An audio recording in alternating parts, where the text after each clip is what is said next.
pretty apparent. I was mindlessly scrolling on YouTube Shorts, and I stumbled across a fire extinguisher video, and of course I can't help myself but make a reaction video to it, because I am the life safety nerd person that's always interested in fire prevention and safety and stuff like that. So yeah, we'll watch it. Like running out of extinguishers to fight. Sabre seems to be doing a... After that grass fire that got out of control, I upgraded my fire extinguishers. I didn't like running out of extinguishers. So those are Amex B456, as we all know. Aluminum valve, 10-pound ABC units. Extinguishers to fight a fire, even though I was successful. And one of you actually said... That is a First Alert 5-pound Home Pro 2, I believe. It has a 2A 10 BC rating, I believe, or a 3A 40 BC rating. Don't quote me on that. Sent me one of these, so thank you. I appreciate it. These other ones I got are actually 20-pound fire extinguishers. Okay, so he said that they are 20-pound. Genuinely speaking, the weight of the chemical inside of the extinguisher is 10 pounds, but the extinguisher overall weighs about 20 pounds, so I can't really be too mad at him. Extinguishers. Even though they all are 10-pound units. Mounting two in the outdoor kitchen, and not forgetting to break off this little plastic... Okay, yeah, we can definitely see that's a code violation. For anybody that doesn't know, that tamper seal, that little plastic piece is a tamper seal. You want to keep that on the pin, and when there is a fire emergency, you would pull the pin out, and that would break. Those break under 15 pounds of pressure. With these Amex models, they have a larger pin, so you can just twist the pin, and the tamper seal will break off. You want to keep that in, because if the tamper seal is removed like he's doing now, you can see how the pin just basically falls out. And if the pin falls out, then nothing's, if you accidentally depress the lever, it's going to discharge the extinguisher.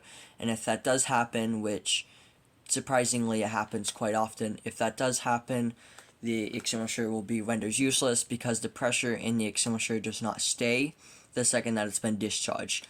So basically, as I'm trying to explain, the second that you push down that lever, even if it's for a half a second, the second that you press down the lever, it's slowly going to leak out the pressure until there's no more pressure.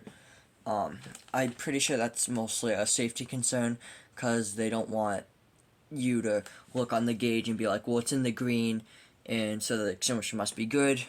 So I can't speak.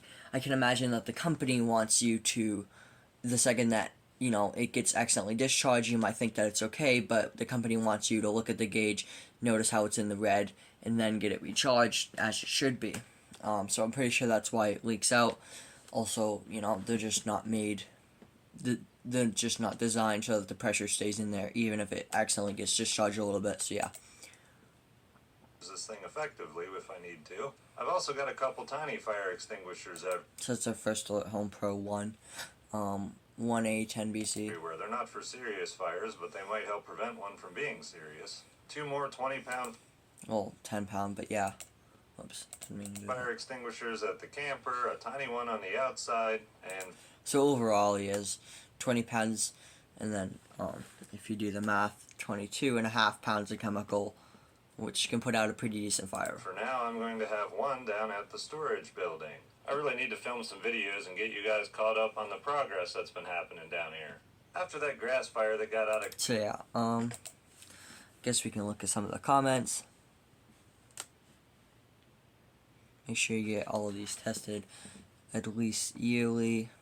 Nothing's worse than going for a fire extinguisher and only then realizing it doesn't work for whatever reason.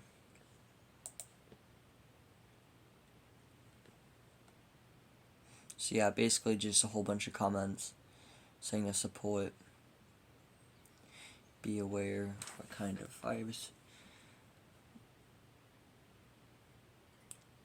A, B, or C.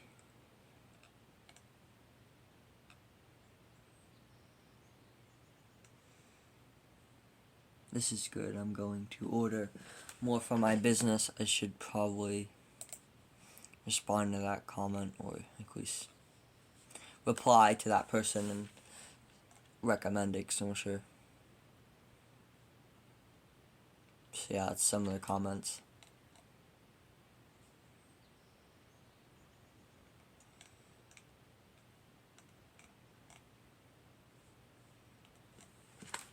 So yeah, pretty much just a quick video I wanted to make for you guys.